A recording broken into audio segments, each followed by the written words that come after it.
They weren't just gangsters. They were something far more precise, a machine made of loyalty, intellect, and fear, forged in the fires of Birmingham's industrial age. You think you want to join the Peaky Blinders? Then you'd better understand what that really means. Because this isn't a story about crime. It's a story about power and what it costs to hold it.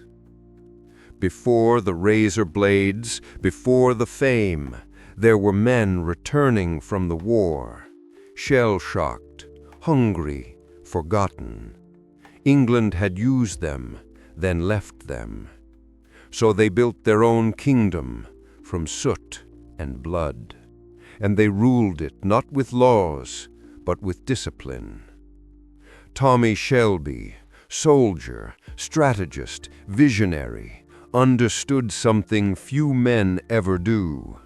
Power isn't given, it's taken. And once taken, it must be maintained with calculation, silence, and precision. To join the Peaky Blinders, you needed more than courage. You needed control over yourself, over your emotions, over every thought that crossed your mind. Because weakness wasn't punished, it was erased. There were no written rules, no uniforms, just a code. Never speak what you can show, never threaten what you're not prepared to finish, and never, ever let a man see your fear. In Birmingham, fear was the true currency. You couldn't buy loyalty, but you could buy silence. And in that silence, the Peaky Blinders built empires. To join them, you had to understand loyalty not as a word, but as a law of nature. Once you wore the cap, you carried the weight of the family. You didn't work for Tommy Shelby. You became part of his strategy, a single move on his chessboard of smoke and money. Most people think power is about muscle, but in Small Heath, it was about the mind. The real initiation wasn't a beating or a drink, it was endurance. Could you sit in silence for hours while plans were made around you? Could you act calm when every instinct screamed to run? That's what they tested. Patience, restraint, mental sharpness, the kind of discipline born only in men who've seen death and learned not to blink. Tommy's men didn't shout, they observed. They read rooms like maps. Every glance, every breath, data for the next move.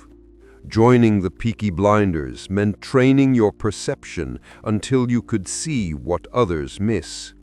That's how they survived the police, the Italians, the IRA, and their own demons. For Tommy Shelby, money was never the goal. It was leverage. He played capitalism like others played cards. Factories, horse races, whiskey, politics, every investment was a front in a larger war. The Peaky Blinders weren't criminals. They were early economists of chaos, understanding that in a broken system, control of risk equals control of everything. That's why Tommy moved like a ghost between classes. A street thug 1 hour, a gentleman in Parliament the next. He understood power isn't about where you come from. It's about how far you're willing to go to redefine yourself. Joining the Peaky Blinders wasn't just about survival. It was about evolution. The transformation from victim to architect of destiny. If you ever want to stand among them, remember this: emotion is your enemy. Tommy Shelby buried his love, his fear, his guilt, not because he didn't feel, but because feeling would have slowed him down. When you fight men who'd kill you for a glance, Emotion is a luxury you can't afford. Every smile, every silence, every cigarette, calculated. To the world it looked like coldness, but inside it was fire, under control. To be a Peaky Blinder, you had to learn to master that fire. Turn pain into focus, grief into command.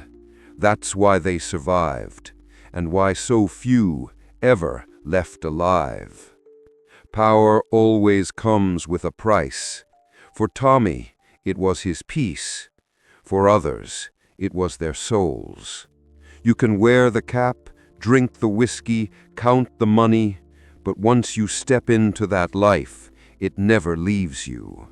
Every move you make echoes forever, because once you've learned to think like a Peaky Blinder, you can never go back to being ordinary. That's the final lesson. You don't join the Peaky Blinders, you become one.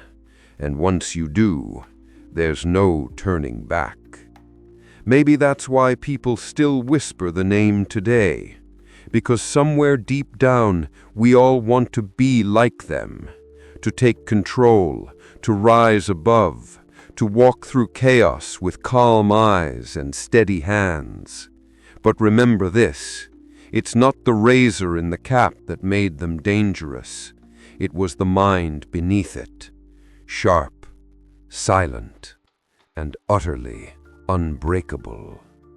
By order of the Peaky Blinders.